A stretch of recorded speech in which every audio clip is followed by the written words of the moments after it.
Hola, buenos días. ¿Qué tal? Aquí estamos de nuevo en el blog jurídico de Panorama Náutico.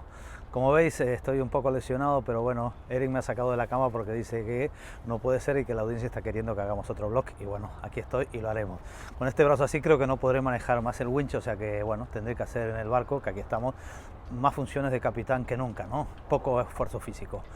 Bueno, hoy me proponía hablarlos de lo que es el derecho de visita y persecución, es decir, cuando una autoridad puede, digamos, abordarnos el barco, pedirnos documentación, revisar el barco y todo esto. Realmente, cuando hablamos del derecho de visita y persecución,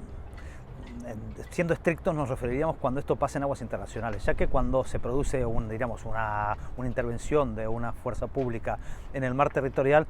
yo entiendo que no estaríamos no podríamos llamarlo de esta manera, porque esto sería, diríamos, en el mar territorial es como si estuviéramos diríamos, en el territorio de un propio estado, es decir, no estamos hablamos del derecho de visita y persecución, que es diríamos, una institución regulada en la Convención sobre Derecho del Mar, es decir, la Convención de Montego Bay del año 1982. Pero bueno, es un poco, o sea, vamos a ver, ¿no?, qué es lo que pasa, si nos pueden, diríamos, parar el barco, intervenir y preguntarnos cosas. Entonces, decir también, ¿no?, que en el mar territorial las competencias, diríamos, de control la tiene, o sea, según la ley orgánica que regula lo que son las fuerzas de seguridad, la Guardia Civil, que sería la que tenía competencia, y además de la Guardia Civil existen otros cuerpos, ¿no?, como puede ser, por ejemplo, los inspectores de pesca,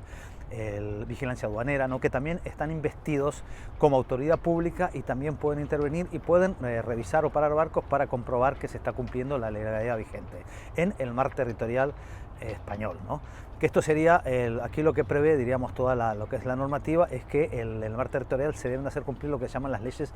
o las reglas de policía aplicables en el Estado. ¿Qué son las reglas de policía? Bueno, las reglas de policía es una definición, ¿no?, de lo que sería, diríamos, un conjunto, ¿no?, de normas, ¿no?, que se aplican tanto de cómo debe actuar el Estado y cuáles serían las reglas en determinados ámbitos que tienen que cumplir los ciudadanos para que esto no sea una selva, ¿no? Por decir algo, por ejemplo, ahí ya centrándonos en el tema marítimo, ¿cuál sería una regla de policía, ¿no?, que se aplica, diríamos, en el mar territorial? Por ejemplo, la prohibición de navegar a más de 3 nudos a 200 metros de la costa o a 50 metros cuando el acantilado. La obligación que hay, o sea, después de la última normativa sobre títulos, de que todas las personas que naveguen en el mar territorial español tengan o no tengan, el barco tenga o no tenga la bandera española, tengan que tener un título. Y lo que es una novedad, que será dentro de poco y a ver qué consecuencias tiene para todos los que tenemos la bandera extranjera, es la normativa que va a salir de que los barcos, aunque sean extranjeros porque estén en aguas españolas, tienen que cumplir con la normativa que va a salir sobre material de seguridad, que es algo que parece ser que es inminente y que lo vamos a tener dentro de poco, y que preveo yo que igual va a ser para todos los que tenemos bandera extranjera, que nos van a empezar a pedir los documentos que hasta ahora no pedían, ¿no? Vale, dicho eso, un poco centrando lo que es el ámbito y qué es lo que se puede hacer y qué se puede actuar, yo dividiría, diríamos, las posibilidades de actuación en el ámbito territorial, que diríamos en aguas internacionales, en aguas nacionales, en mar territorial, que en este caso, dejando libre, por supuesto, el derecho de paso inocente, es decir, que cualquier barco puede pasar, paso inocente se llama, por las aguas territoriales de un país, sin pedir ningún tipo de autorización, a no ser que sea un barco de guerra, submarino, que es un tema que no entraremos hoy, en principio, sin perjuicio de esto. En ese ámbito, las fuerzas de seguridad pueden aplicar lo que decíamos antes, las normas de policía, es decir, en el caso de que se detecten alguna infracción, aunque el barco es extranjero, lo podían detener y le podían exigir, diríamos, el cumplimiento de esta normativa, inclusive llevarlos a puerto, ¿no? Esto sería en el mar territorial. En lo que es en las aguas internacionales, en este caso, en principio, no puede existir una intervención, a no ser que es lo que regula, diríamos, un barco de la bandera X no puede ser, diríamos, detenido por un barco de un barco de guerra de una bandera Y o un barco oficial de una bandera Y, a no ser que se detecte o se presuma que está haciendo determinadas acciones que están prohibidas y reguladas en la propia convención, que sería, por ejemplo, que se dedica al tráfico de esclavos, que se dedica a la piratería, que está haciendo comunicaciones que diríamos ilegales, que el barco no tiene bandera. Claro, si tú vas navegando por aguas internacionales y el barco no tiene bandera, se supone que cualquier barco podría intervenir y pararte, o sea, el barco de cualquier nación, un barco de guerra de cualquier nación, y podía pararte y pedirte documentación o comprobarte alguna cosa. Y también, por ejemplo, esto es lo que prevé la Convención de Derecho del Mar y también otras convenciones, por ejemplo, de la lucha contra el tráfico de sustancias estupefacientes, que también prevé la posibilidad de que diríamos, barcos de un estado intervengan en aguas internacionales, es decir, fuera de las 12 millas, en un barco de una bandera de otro estado, ¿no? En este caso lo que hay que hacer es que tienen que avisar al consulado del estado de bandera para avisar que van a hacer este tipo de intervención, una cosa que es muy habitual y común, ¿no?, de barcos que están haciendo tráfico de drogas y los intervienen, por ejemplo, en el caso de España, lo que es la vigilancia aduanera, que estos actúan, diríamos, en el Atlántico, por cualquier lado, siempre que detectan una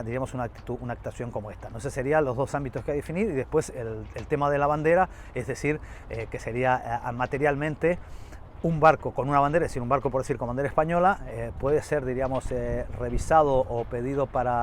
o puede ser comprobado por la autoridad de ese país, es decir, en cualquier lugar. Es decir, no hace falta que esté en el mar territorial, puede ser en alta mar o donde fuera, puede comprobar que cumpla la normativa, porque diríamos, es una obligación ya con carácter extraterritorial.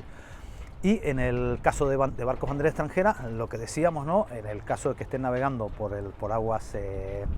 nacionales, ¿no?, podrían intervenirse en caso de que se detecte que están cumpliendo las normas de policía, y en el caso de que estén fuera, solamente en las circunstancias que decíamos antes. Lo que puede pasar, y que pasa mucho, es que, y sobre todo no tanto en la náutica recreo, pero por ejemplo en el ámbito de la pesca, es que se detecte que un barco está cometiendo una infracción en aguas internacionales y después huye, ¿no? Entonces, en este caso,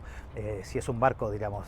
hay que tener en cuenta que todos estos barcos, las autoridades tienen que estar debidamente identificados. No quiere decir que venga uno y te grite alto sin identificarse, tienes que estar muy claro, ¿no?, porque claro, igual es un pirata, ¿no?, que el barco que te quiere intervenir o te quiere parar es un barco oficial. Entonces, si detectan alguna infracción y se comienza la persecución en las aguas, tanto del mar territorial, es decir, que son hasta las 12 millas, o en la zona extensiva, 12 millas más, se puede continuar la persecución siempre y cuando haya comenzado dentro de las aguas territoriales. Y esta persecución, para detener el barco, pararlo y llevarlo el barco para que, digamos, que cumpla con sus obligaciones, puede seguir siempre y cuando hasta que ese otro barco entre en aguas territoriales de otro país o en aguas de su propio estado de bandera, que también puede ser una posibilidad. En Uruguay, en mis épocas de marino, solíamos ir a navegar en lo que son el límite con Brasil, porque en la zona económica exclusiva, que hay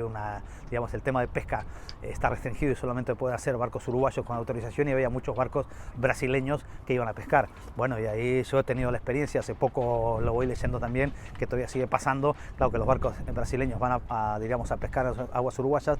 cuando ven a un barco que los va a detectar, huyen, y claro, y ahí no hay manera de pararle, porque hay que pegarle tiros, pero no paran por nada hasta que se meten en aguas brasileñas, y ahí tienes que parar, diríamos, lo que es la persecución, ¿no? Esto también, evidentemente, todo esto se puede prolongar a lo que pasa en las embarcaciones de recreo, y deseamos pararlo. Ahora, y para terminar, porque si no nos extendemos mucho, me dice aquí Eric, ¿no?, realmente pueden subir a bordo. Claro, aquí en principio esa prohibición de subida a bordo podría ser por si consideramos el barco que es como el domicilio. Entonces, el domicilio es inviolable y tal como pasa, diríamos, en la tierra, ¿no?, para que puedan revisar el subir a bordo y revisar si lo consideran nuestro domicilio, hace falta una orden judicial. En el caso de los barcos mercantes, lo que se entiende y lo que dice la jurisprudencia es que tú puedes abordar el barco y lo que estaría prohibido es entrar a los camarotes. Las zonas comunes sí que no hace orden judicial, pero para entrar a un camarote sí que haría falta una orden judicial. En el caso de los barcos de recreo, que yo creo que es mucho más restringido, ¿no?, porque claro, no tiene esta diferenciación, yo entiendo, ¿no?, que para entrar adentro y para abordar, a no ser que sea, desgraciadamente, no como el barco que tenemos la mayoría de los mortales, un superyate, un barco normal, yo entiendo que podíamos negarnos a que la autoridad embarcara y subiera a bordo del barco, o si no fuera que subiera a bordo, a que, diríamos, entrar a lo que es la cabina, porque podríamos considerar lo que es nuestro domicilio, a no ser, claro, que tenga una orden judicial. Y para terminar, en caso de que nos detengan, nos lleven a puerto y resulta que todas las sospechas han sido infundadas, nos tendrán que indemnizar con lo que ha pasado y con los daños que nos han podido causar. Y bueno, espero que os haya gustado y nos vemos en la próxima. ¡Chao!